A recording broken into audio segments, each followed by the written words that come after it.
Hello everyone and welcome to a new video. MC Mura here, and in today's video we are checking out 5 attacks that you can punish, and I'm gonna start with Cammy's EX dive kick. In today's episode I'm gonna focus a lot on the V-shift mechanic because V-shift is a newly added mechanic to this season, and it will allow us to punish a whole lot of moves that we were kinda unable to punish before, or we were punishing very lightly. And first of all, like I said, we are gonna check out Cammy's EX dive kick.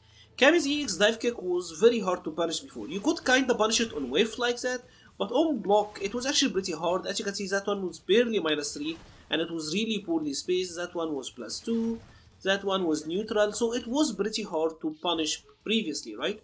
But thanks to V-shift we can actually get some punishes here.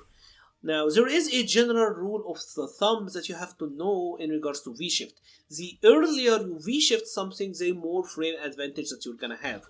So for example, if I V-shift really early, I was +8. If I V-shift super late, I was +3 only, right? So there is timing to this. You're gonna have to learn to time yourself to be able to punish it. So let's check out, like for example, how we can punish it if I V-shifted at a reasonably good timing, right? So if I V-shifted at a reasonably good timing, I can get a heavy punch, and that was 275 damage. Obviously, this is gonna take some practice. We're gonna have to practice this and get it down on our muscle memory, but once we do, the reward is gonna be worth it. There is something else I want to address, and that is, if you happen to time it late, you can still get the V-shift break. So let's check this out. If I'm timing it late, I still can get the V-shift break. So even if you're not really sure on your timing, you should try out the V-shift break. And actually, I also wanted to talk about the V-trigger dive kick, because her V-trigger dive kick, usually you're not gonna be able to punish this. So see, I was only +4 here, and that one was very early, +2. Maybe I'll try it more early, and that was like neutral on block. It is very difficult to V-shift and actually punish Cammy's V-trigger 1 dive kick. What you want to use against her V-trigger 1 dive kick is the V-break. You want to use the V-shift, hold down the button so that you can get the V-break. So let's check this out.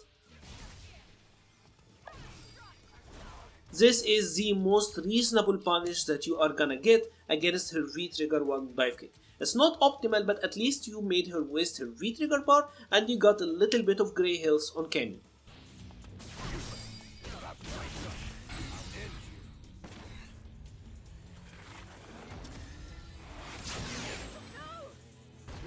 And now for our second attack, I wanted to talk about Rashid Whirlwind Pressure. Obviously, his corner Whirlwind Pressure is one of Rashid's signature ability.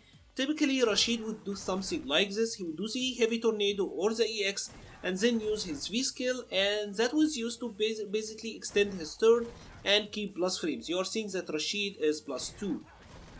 Up to this point, we had to interrupt this, right? You would have to do something like jab him out of it, because if you try to V-reversal here, he would be able to block and you aren't really getting much out of it, right?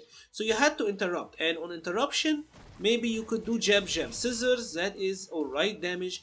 Your jab is gonna counter hit anyways, so you can actually get a counter hit combo if you tried here.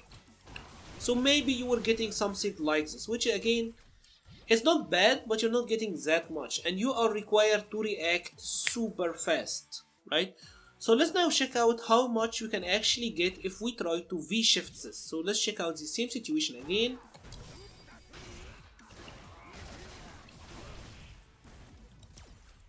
So as you can see, we were able to V-shift the fireball and we got a heavy kick crush counter, right? And if you look at our V gauge, we have almost built the entire bar back.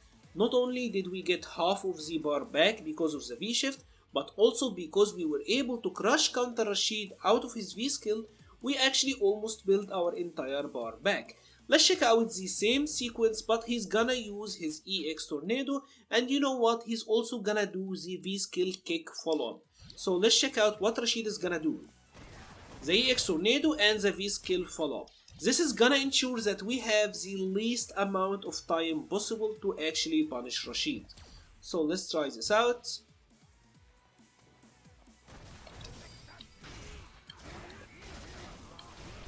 Again, we got the same punish. And something that I have to say, if you are not sure that you did it early enough, or if you did it well enough, you can always use the V break, and that should beat whatever he's doing. So if we try the same thing again, so even if I'm not sure that I'm getting the punish, I can just get the V break. I got him off of me. This is a lot better than a V reversal, because like we showed, he can actually block the V reversal if he didn't commit to the kick. V shift is gonna be very important when you are fighting against Rashid and he is cornering you and abusing his tornado pressure like I just showed you.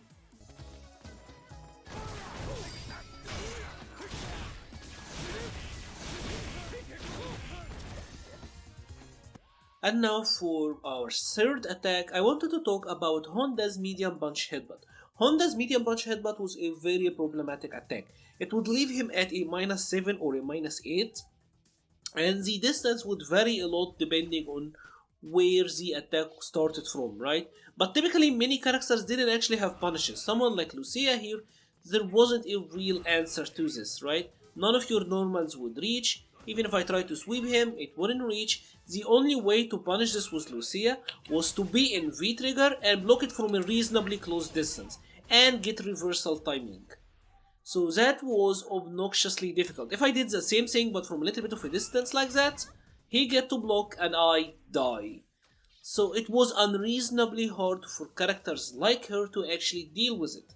But now, thanks to the V-shift, there is actually an answer now. Because of the V-shift, you can actually V-shift the medium punch headbutt on reaction, and you actually get big damage combos on Honda now. It does have a lot of recovery, so if you happen to V-shift it, and you can kinda practice against this honestly, it is reactable in my opinion. And if you do, you will be able to get really big punishes.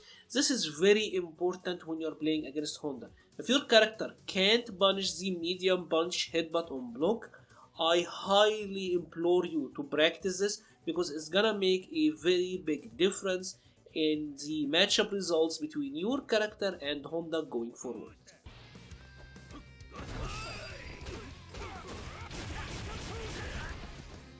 And now for our fourth attack, I wanted to talk about G's wheel kick and his Paxman Presidentiality wheel kick as well. G's wheel kick is actually unsafe on block. It is -5, so for example, if I block it from a little bit of a closer distance like that, you do get a punish, and it is a decent punish if you're playing a character like Ryu here.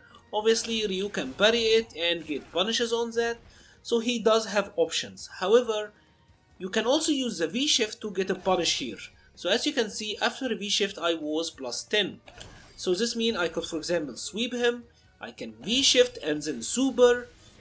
Almost every character are gonna have option to deal with this, because when you block a well-spaced one like that, your light kick might actually whiff, and when it does, you are actually likely to get punished by G. A lot of G players love to buffer their standing light kick to kinda space trap you with this, right? They're gonna make it whiff, or you're gonna hit you at the tip of it, you will try to take back your turn, end up whiffing, and then they will whiff punish you.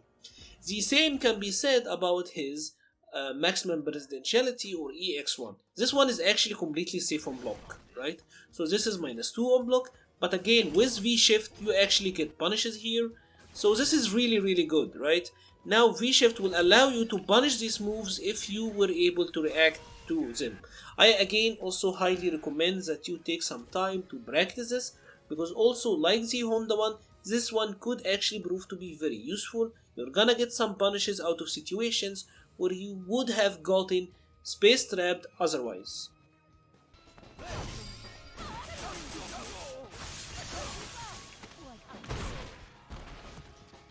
And now for the final attack of the day, I wanted to talk of course about Urien's EX knee drop.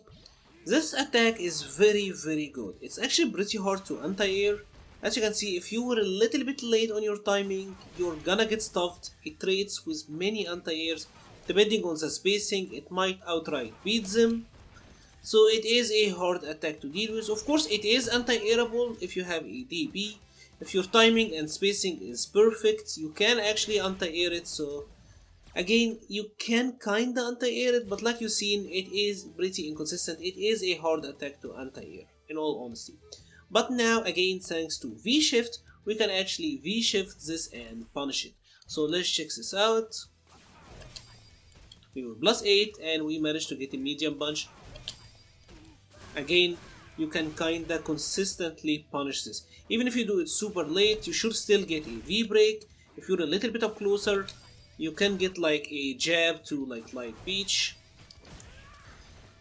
And if you time it really well, you can actually get something like a heavy punch into super. And these are really cool answers. And again, if you are never really sure if you did a good job or not, you can always just go for the V-break, right? The V-shift into V-break is the safest answer if you are not too sure about what you just did. And that is pretty much it for today's video. If you have enjoyed this video, please leave a like or a comment. I will leave the Patreon page and the Discord server in the description. Thank you very much for watching and stay safe.